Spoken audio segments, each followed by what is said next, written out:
নমস্কার, good evening. অদ্য বুধবার, তাই যেরকম কথা আছে আবার হাজির হয়ে গেলাম। আজকে আমাদের টপিক হবে প্রোক্রাস্টিনেশন, মানে গড়িমসি করা বা দীর্ঘসূত্রতা। তার আগে আমি অবশ্যই একটা বিষয় নিয়ে একটুখানি বলবো, তারপর আমাদের বিষয় নিয়ে আমি কথা বলবো। বিষয়টা হচ্ছে, আপনারা বা তোমরা অনেকেই হয়তো জেনে গেছো, শশাঙ্ক ইজ নো মোর। আজ ভোরবেলা চলে গেছে আমাদের সবাইকে ছেড়ে।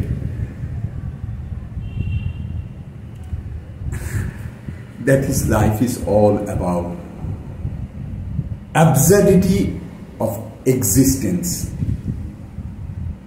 তাহলে অ্যাবসার্ডিটি অফ এক্সিস্টেন্স যদি হয়, তাহলে এই সমস্ত কিছুর তো কোনো মানে নেই। এই যে সবার এত চেষ্টা, প্রার্থনা, সবাই মিলে ঝাঁপিয়ে পড়ে ওর যে লিভার ট্রান্সপ্লান্টের ব্যাপারটা হয়েছিল, তার জন্য অত টাকা, লাখ 25 লাখ প্লাস আরো 40 লাখের জন্য সবাই ঝাঁপিয়ে পড়ে এত, তাহলে সেটারও কোনো মানে নেই। আর আমি যে প্রত্যেক বুধবার বা শনিবার এই ব্লগগুলো করছি আমাদের ওয়েলবিং এর জন্য, তারই বা কি মানে? না, অতটা পেসিমিস্টিক হওয়ার কোনো মানে নেই। একটা মানে আছে, ওই যে এক্সিস্টেন্স। যতক্ষণ আমার এক্সিস্টেন্স আছে, সেই এক্সিস্টেন্সটা যাতে মিনিংফুল হয়, তারপর তো লাইফ ইজ ফুল অফ অ্যাবসার্ডিটি। এই প্রসঙ্গে কয়েকটা কথা বলি। হ্যাঁ, আমরা তো শশাঙ্ককে ধরে রাখতে পারলাম না। পরশু দিন আমি আর আমার বন্ধু সব্যসাচী হসপিটালে গিয়ে ওর ওয়াইফ কাকুলির সঙ্গে কথা বলে যেটা বুঝলাম, যে ওর লিভার নিয়ে কোনো রকম প্রবলেম ছিল না কোনোদিন। তো অল অন এ সাডেন জ্বর হওয়া 15 মার্চ, তারপর সেটা থেকে আস্তে আস্তে না কমা, টেস্টে অদ্ভুত রেজাল্ট পাওয়া, সোনোগ্রাফি করা, ইউএসজিতে হেপাটাইটিস, সিভিয়ার হেপাটাইটিস এ ধরা পড়া, অ্যান্ড তারপর hospitalize, and then deteriorate ventilation. আমি কালকে সকালে একটা পোস্ট করলাম ফেসবুকে, তোমরা অনেকেই হয়তো দেখেছো, এবং তার সঙ্গে হার্ডলি 8-10 জন আমার, যাদের সঙ্গে রেগুলার মোটামুটি টাচ আছে কম বেশি, এরকম 10 জন, ম্যাক্সিমাম 12 জনকে আমি ওই পোস্টটাই, ওই কন্টেন্টটাই পাঠালাম। মানে আমার নিজেরই বিশ্বাস হচ্ছিল না। আর আমার প্রোফাইলটা তো খুব বেশি হ্যাপিনিং, প্রচুর লোকে দেখছে, অনেক লাইক, অনেক কমেন্ট, শেয়ার, সেরকম তো কিচ্ছু হয় না।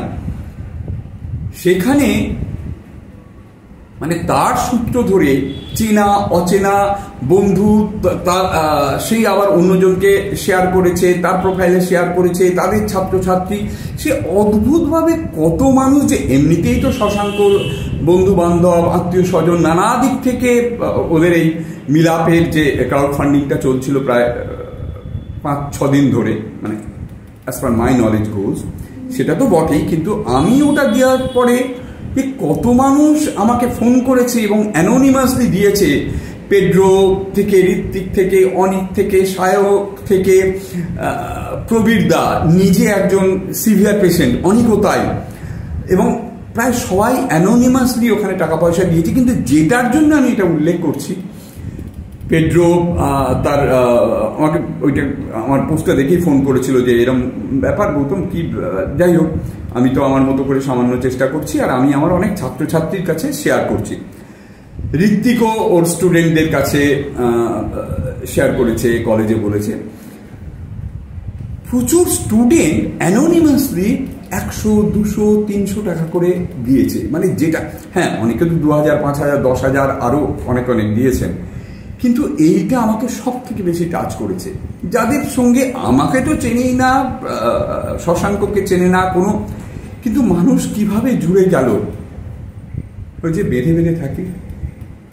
আমার মনে হয় এই শোকের সময় এটাই সব থেকে বড় পাওনা। মানে পৃথিবীতে তো, আমার শহরে, আমার দেশে, সারা পৃথিবীতে নানা কিছু, মানে এমন এমন সব জিনিস ঘটছে যে তার মধ্যে এইটুকু বা এটাই সব থেকে বড় আশার আলো, মানুষ কিন্তু এখনো বেঁধে বেঁধে আছে বা চাইলে পারে। আর খুব টেকনিক্যালিও বলছি, আজকের দিনে সাধারণ আমাদের মতো মানুষের কারোর কিছু হলে এই লাখ লাখ মানে 10, 20, 30, 40, 50 লাখ সে একটা মানুষ কোত্থেকে পাবে? তার নিজের ক্ষমতা হয়তো কোনো রকমের 2 লাখ, 5 লাখ বা 10 লাখ একদম জোগাড় করতে পারে। তাহলে ওই কোথাও গিয়ে হয়তো খুব সেলফিশলি আমি যদি 4 জনের দিকে হাত বাড়িয়ে দিই, আমার দরকারের 2টো হাত বা 3টে হাত চলে আসবে। এই বোধটা মানুষের এখনো আছে, ইয়ং জেনারেশনের কাছ থেকে বোধহয় আরো বেশি করে আসছে। এইটাই আজকে শশাঙ্কর এই চলে যাওয়ার দিনে এটাই বড় পাওনা। শশাঙ্ক, তুই খুব ভালো থাকিস, আর তোর বাবা মা, বন্ধু বান্ধব, অত ছাত্রছাত্রী, আত্মীয় পরিজন আর কাকলি ওয়াইফকে সমবেদনা জানার ভাষা নেই। Good bye friend. নাও আজকে ওই যে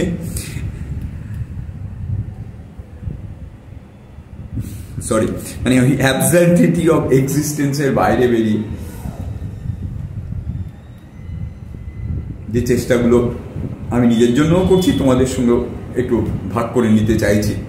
নিজের জন্য প্রোক্রাস্টিনেশন, গড়িমসি করা, দীর্ঘসূত্রতা, এই রোগে আমরা প্রায় সবাই 99.99% লোকজন ভুগতে থাকি। এখন এই মানে কিরম কিরম উদাহরণ দিই, তোমরা সবাই জানো, তবু উদাহরণ দিলে বুঝতে সুবিধা হয়। অনেকটা ওই আয়নার সামনে দাঁড়ানো হয় যে আমি 5টা বা ভোর 6টায় অ্যালার্ম দিয়েছি ঘুম থেকে ওঠার জন্য, অ্যালার্মটা বাজলো, আমি উঠছি বলে স্নুজ করে দিলাম, আবার 10 মিনিট পরে বাজলো, আবার স্নুজ করে দিলাম। যদি না আমার মানে কোনো দরকারি কাজে বেরোতে হয়, ট্রেন ধরা, প্লেন ধরা ইত্যাদি ইত্যাদি না থাকে, বা কাউকে একটা ফোন করতে হবে, হ্যাঁ করছি, একটু পরে করছি, আচ্ছা ঠিক আছে কালকে করবো, আচ্ছা আমার ডেস্কটা বা আমার টেবিলটা অগোছালো হয়ে পড়ে আছে, এই যে কিরকম অগোছালো অবস্থা, চারিদিকে ঘরটা অগোছালো পড়ে আছে, আমি ভাবলাম এটা পরিষ্কার করতে, ঠিক আছে একটু পরে করছি, হলো না কালকে করছি, আচ্ছা পরশু করছি, মাসের পর মাস বেরিয়ে গেল। এটা আমাদের অধিকাংশ মানে মানে প্রায় সবার, একটু অল্প কয়েকজন বাদ দিয়ে সবার সঙ্গে এটা হয়। এবং মজার ব্যাপার হচ্ছে এটা কিন্তু আমরাই ঠিক করি এই কাজটা করব না, কোনো ডাক্তার, কোনো বাবা মা, কোনো হাজব্যান্ড বা ওয়াইফ, কোনো গুরু কেউ আমাকে করতে পারে, হ্যাঁ তা তো সেইরকম প্রয়োজনে বলেন, সেটা আমরা কখনো শুনি না, সেটা অন্য প্রসঙ্গ। কিন্তু যেগুলো আমরা নিজেরা ঠিক করি যে এটা আমি করব, কেন করতে পারি না? আমি তো ঠিক করছি, আবার আমিই পারি না, আমার ব্রেন আমাকে টুইক করে দেয়। সেই জন্যই ইংলিশে একটা কথা আছে যে হাউ টু টেম my mind or our mind, মানে আমার মাইন্ডকে কিভাবে বশ্যতা স্বীকার করাবো, মানে আমার কন্ট্রোলে আনবো, মানে ওই মাইন্ডের স্টিয়ারিংটায় আমি নিজে বসবো, আমি গাড়িটা চালাবো। এর থেকে মুক্তি আছে, আমরা সবাই বেরোতে পারি। একটা ভীষণ ইন্টারেস্টিং একটা রুল আছে, that is called 3 seconds rule. 1, 2, 3 আমরা যেটা করবো ঠিক করেছি, 3 সেকেন্ডের মধ্যে করে ফেললে বেরিয়ে গেলাম, আমার দারুণ, আমার শরীর চর্মন করছে, নিজের উপর সেলফ রেসপেক্ট বেরিয়ে যাচ্ছে, প্রচন্ড এনার্জি পাচ্ছি। কিন্তু যেই 3 সেকেন্ডটা চলে যাচ্ছে, আমার ব্রেন কিন্তু আমাকে ট্রিট করিয়ে দেবে। উদাহরণ, ভোরবেলা 5টা 6টা যে সময় আমি অ্যালার্ম সেট করেছি বাজলো, ক্রিং ক্রিং ক্রিং, 1, 2, 3 যদি উঠে পড়ি না, কোনো অসুবিধা নেই, বরঞ্চ ডোপামাইন, সেরোটোনিন, অক্সিটোসিন রিলিজ হবে, আমাকে টানবে, প্রচন্ড এনার্জি পাবো, সেলফ রেসপেক্ট বাড়বে, দারুণ। ঘরটা পরিষ্কার করবো ভেবেছি, কাউকে কোথাও একটা যাবো ভেবেছি, কাউকে একটা ফোন করবো ভেবেছি, কোনো একটা জিনিস পড়বো ভেবেছি, কিছু একটা লিখবো ভেবেছি, বা এনিথিং অ্যান্ড এভরিথিং, যদি ওই 1, 2, 3 মধ্যে আমরা করে ফেলতে পারি, আমরা বেরিয়ে গেলাম। This is very very practical, এবং এটা বলছি আমি নিজের ওপর অ্যাপ্লাই করে বুঝতে পারছি। যেই ওই 3 সেকেন্ডটা পেরিয়ে যায়, ব্রেন আমাকে টুইক করে দেয়, হাজার একটা কাউন্টার লজিক চলে আসে, হ্যাঁ ঠিক আছে করছি, ঠিক এক্ষুনি, বা এই ফোনটা করবো, আচ্ছা একটু ভেবে নিই, একটা কি বলবো, আচ্ছা কালকে বললেও তো হয়, এই হয়ে যাবে হয়ে যাবে হয়ে যাবে, এই করে মাসের পর মাস চলে যায়। কিন্তু না, আমাদের সবারই কম বেশি অনেকের। So this is procrastination. এখান থেকে বাঁচার উপায় আছে, এবং সেটা আমাদের হাতে। ওই যে 1, 2, 3 সেকেন্ডস রুলে। আজকে ছোট্ট করে থাক প্রোক্রাস্টিনেশন নিয়ে। এটা নিয়ে ভবিষ্যতে আরো ইলাবোরেট করতে চাইলে করতে পারবো। তোমরা একটু পার্টিসিপেট করো, কমেন্টস বক্সে লেখো। আমার একটা বিজনেস ফোন নাম্বার চলে আসছে, সেটা তাহলে আমি এখানেই দিয়ে দেবো। যে কেউ আমায় ফোন করতে পারো, ইমেল আইডি তো জানোই তোমরা, বা আমি দিয়ে দেবো। আর যেটা বলা ছিল যে কেউ, স্টুডেন্ট থেকে এনি এল্ডারলি পার্সন, যে কোনো প্রফেশনের হোক না কেন, তাদের যে কোনো সমস্যায় আমার সঙ্গে ওয়ান অন ওয়ান সেশনের জন্য যোগাযোগ করতে পারো, without as such any obligation. যেটা বারবার বলছি, সেটা 15 মিনিট, 20 মিনিট, আধ ঘন্টা, according to your requirement and wish, without any hesitation. এই আজকে থাক। আজকে এরকম একটা শোকের দিনও, তবু ভালো লাগছে। কতগুলো হাত যে চলে এলো। শশাঙ্ক হয়তো রইল না, কিন্তু ও দেখতে পেয়েছে, is there. Goodbye Shashank, ভালো থাকিস।